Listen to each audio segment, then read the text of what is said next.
Bill pending ಇಟ್ಟು ಹೋಗಿದ್ದಾರೆ, tender ಕೊರೆದು ಅದಕ್ಕೆ ಹಣ ಇಟ್ಟಲಾರದೆ ಹೋಗಿದ್ದಾರೆ. ಹೀಗಾಗಿ ಬ್ಲಾಂಕೆಟ್ ಆಗಿ ಎಲ್ಲಾನು ಸಾಮೂಹಿಕವಾಗಿ ಇದು ಮಾಡಿದಾಗ ಅದು ಉಳಿದಿತ್ತು.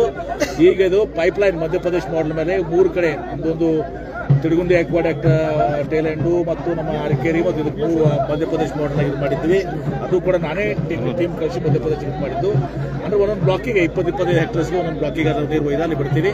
ತದನಂತರ ಅಲ್ಲಿಂದ ಉಪಯೋಗಿಸಬೇಕಾಗ್ತದೆ.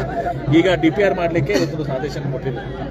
ಅದನ್ನ ಪ್ರತಿ ರೈತರ ಕಡೆ ಹೋಗ್ಬೇಕಾಗ್ತದೆ, ಬ್ಲಾಕ್ನಾಗ ಹೋಗಿ ಒಂದು ದಿವಸ ಇದು ಮಾಡಬೇಕಾಗ್ತದೆ ಮತ್ತು ಮಾಡಿಸಿ ಅದನ್ನ ಮಾಡಬೇಕಾದ್ರೆ 3 ತಿಂಗಳ ಸಮಯ ತಗೋತದೆ. 4ನೇ ತಿಂಗಳಿಗೆ ನಾನು ಅದನ್ನು ಅಪ್ರೂವಲ್ ಕೊಡ್ತೀನಿ. 130 ಕೋಟಿ ಆಗ್ಬೋದು, 150 ಕೋಟಿ ಆಗ್ಬೋದು.